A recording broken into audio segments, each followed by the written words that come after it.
morning, Helen. Welcome to our Listen.Better podcast. Very excited to have you on our Listen.Better series and to find you you're in sunny Brighton as well. Whereabouts are you in Brighton today? I am in sunny Kemp Town. Very nice, beautiful. So we're going to kick off straight away. You are the founder at Hell's brand experience and live events agency. Clearly a busy time as we come into summer, I imagine. But let's look at how you recruit people. Let's start with the nitty gritty. Can you share with us your approach to recruiting and selecting staff for your agency? Indeed. It's nice to see you. It's nice to be here. Thanks so much for inviting me. So kind of staffing is at the very core of everything that I do.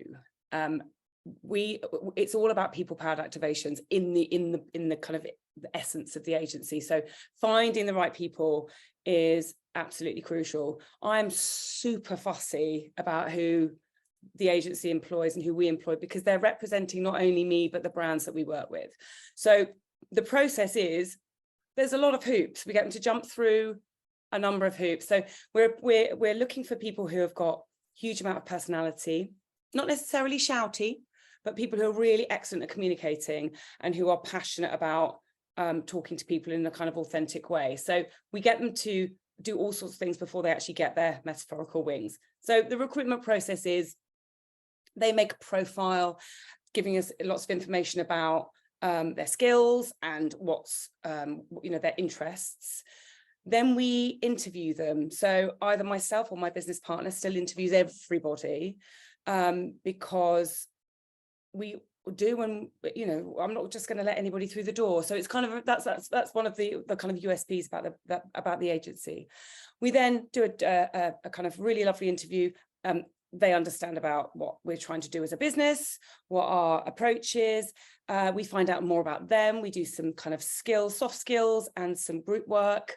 And then we kind of decide whether they would be a suitable fit.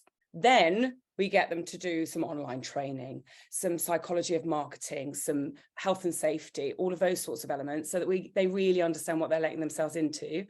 And then the kind of that starts their training journey. We then see them on site, put them in teams with more experienced members of the Angel team.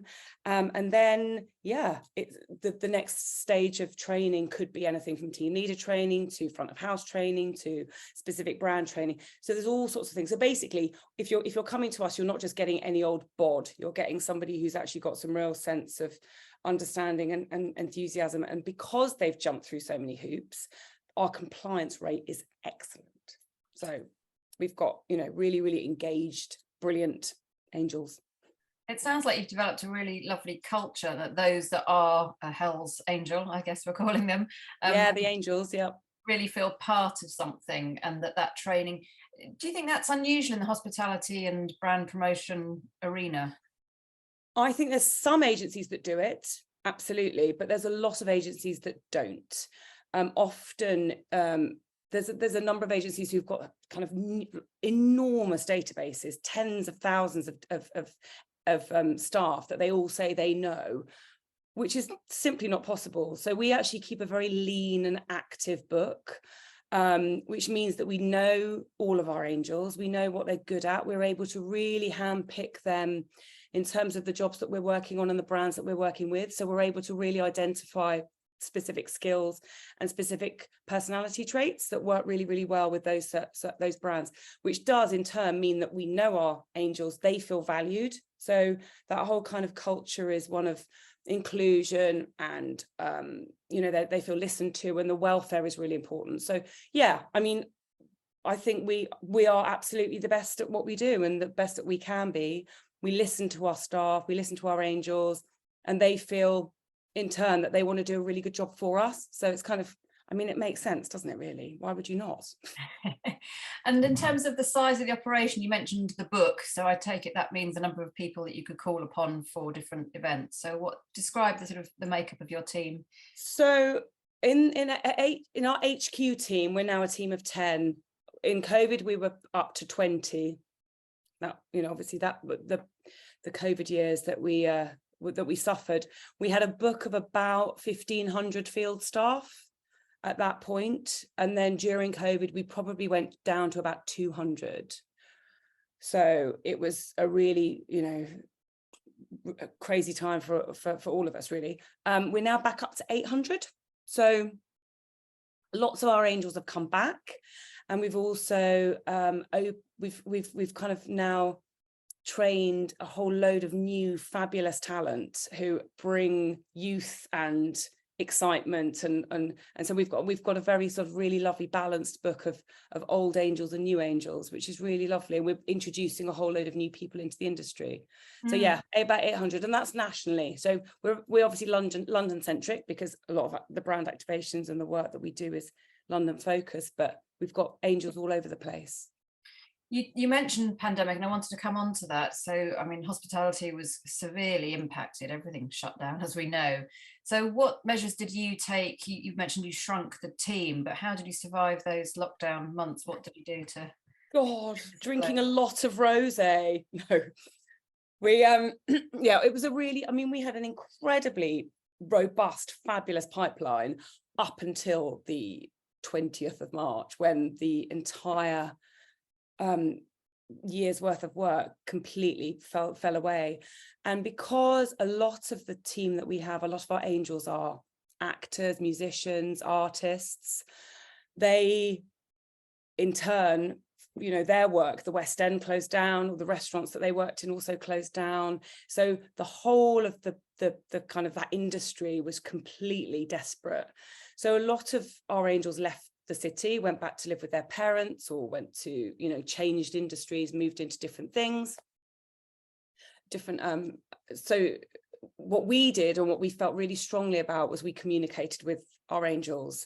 So we gave them as much support as we possibly could. We furloughed as many as we possibly could, which was a huge deal, because obviously we were paying their holiday pay, and we were paying all of the admin fees, which weren't taken into consideration. But for us, it was about communicating. So we explained exactly how we were going to support them by way of, a safe, like from a welfare perspective, and then just kept them up to date with what we were doing.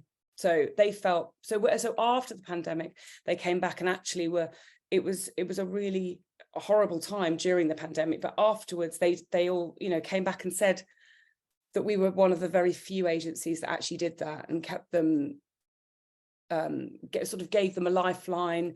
We gave them lots and lots of input in terms of what was going on in the industry, and then just kept it open so that they could come to us and talk to us, and felt like they were still part of the family, which was just so desperate. And we just didn't know how long it was going to go on for. It was awful. So communication, exactly that. So communication, mental health and well-being, and being transparent about what was happening, and keeping them abreast of news. Fantastic. So did you learn anything? I mean, we all learned lessons, but is there anything specific that you've learned from that period that you've brought forward into how you run your business now? And you may not have, but I'm interested if you have. Well, I mean, the business has changed, the industry has changed, and the way that people now approach work has changed. So you mentioned mental health, absolutely. We've always run an employee assistance program and things like that as well. So, and we've spent a lot of time in our talent team, kind of upskilling our team in terms of mental health, our mental health first aiders. There's so from a kind of internal perspective, we've really ramped up those sorts of elements. And I think really making the work that we do even more attractive. We were always very, very secure in the fact that we offered really good security in terms of, really robust briefs and training and a support network. But actually we're now having to pay more money because, it's more competitive. There's less people in the industry. So actually the way that we're attracting talent is slightly different. And then I think certainly learning from my own perspective is that the support network is crucial, and that the people that you're working with from a communication perspective, that you need to have your really good team around you. So, and you say things have changed, and is that the same from the kind of clients that you're working with? And just give me an idea, are you working with CMOs or marketing directors? Who are your clients, and how's the way that they engage you changed? So our clients are, we work a lot with creative marketing agencies, a lot of PR companies, and then a lot straight to brands. So what we've noticed, certainly in the pandemic, I was dealing with very much a senior team, because a lot of the time during that pandemic, a lot of people were made redundant or put on furlough. So the only people really running businesses were business owners, founders, and the higher management. So actually that was really useful, because those were the people those are my peers that I've always had relationships with. So from a client perspective, we were very lucky. We've been around for a long time. I mean, I started the agency in bloody 96. So, you know, luckily we weren't a new agent, we weren't a new company. So we were able to kind of maintain those relationships. And I spent a lot of time talking to my clients during that time, and kind of, you know, working out how we could best navigate the awful situation. Now we've come in, now we've kind of come back with gusto, actually, but a lot of the people that we're engaging with are very, very, there are a lot of account execs who are inexperienced and leaning into us for knowledge, which is great, but there's a lot of inexperience in the industry, which is fine. But then when you're trying to kind of plan and look at your runway and look at your pipeline, they aren't giving you the information that you need, bless them. But that's okay, it's all learning. And we can work together, and that's you know, we see ourselves as a partner rather than a supplier. So I think that relationship is one that's been that's kind of really cemented now, and I think clients are very grateful that we're here to be able to sort of offer that support. Fantastic. And as an entrepreneur, you mentioned you set up the business in 96, so coming up whatever that is, 27 years of business. 27 years of making it up as I go along. Then, aside from pandemic, which was clearly a huge full stop or certainly a pause in growth and development, can you share any of the other challenges you faced and how you overcame them? Maybe name a couple. Yeah, so when I started the business, I kind of fell into it I've always had a hospitality and restaurant background. And my partner at the time, now my husband, was an actor, so I had this plethora of out of work actors. So it was a kind of very natural, you know, lovely marriage of hard work and scripts, basically.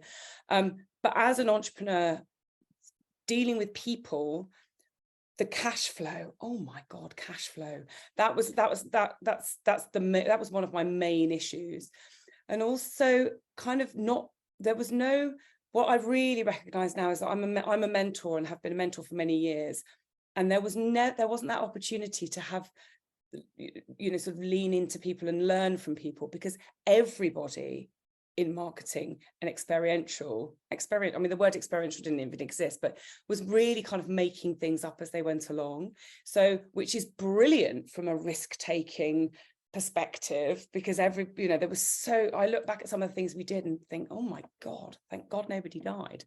But you know, but actually there's a lot more, it was kind of a lot more carefree. So challenges were money, obviously, a little bit of imposter syndrome, but I think really just not really knowing what was out there, which I don't know whether that's a good challenge to have. So doesn't really answer your question, but no, it does, and it's very honest, and I'm glad that no one has died in the health history, but yeah, it sounds like you've been on quite a journey in that time, over nearly 3 decades of that sector. What about at higher level? So the government, what do you think their role is in promoting this sector as a career and an option for young people? Do you think they could be playing their part? I think certainly from a hospitality perspective, certainly the way that I feel about hospitality is very, very passionately, and I love it as a sector, but it is not regarded as it's not taken seriously from a career perspective. So what I would love to see is some kind of, even an entry level kind of commitment from the government to say, if you're going into this world of food and drink, you know, it's not a stepping stone. I mean, it can be, of course it can be, but actually it's such a fabulous, rich career that it should really be taken a bit more seriously. And there should be there should be less, I mean, God, the poor restaurants. I mean, the hospitality industry is taking longer to come back, obviously. And interestingly, there's more personnel available now in some ways because so many places have closed down. So I think there needs to be a lot more support. There needs to be more money available, and it needs to be celebrated more so and seen from a training perspective as something that people should go into and stay in, rather than dip their toe, earn a few tips and then leave. So it's kind of the in certainly in Scotland and Australia and New York and lots of other places, you have to pass a small exam before you go into bars and restaurants. For me, when I'm doing hospitality, which we obviously still do a lot of because we work in the drink sector, we support restaurants by providing them with lots of support teams. I insist that they do my front of house training, because I'm, again, going back to standards. We insist that all of our teams working with alcohol do our own responsible service of alcohol training, which isn't a criteria that the government insist on, but they should. So there's lots of things that they could actually do to support the industry, but also to support the people going into the industry, so they were to take it more seriously. And is that something perhaps down the line, when the business is all running beautifully by itself, you'd be interested in pursuing? Oh, absolutely, 100%.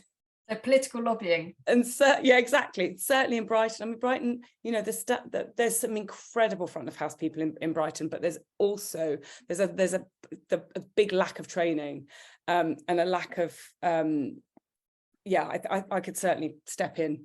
Definitely, that's on my list.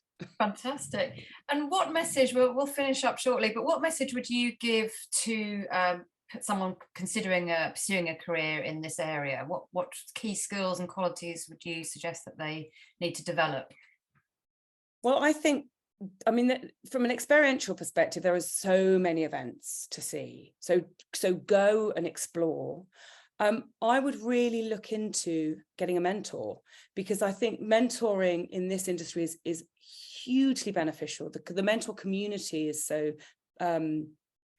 generous, and there's lots of people who are prepared to give you support. So there's lots. I mean, I'm part of a group called the Elevate Mentoring Group, which is fantastic.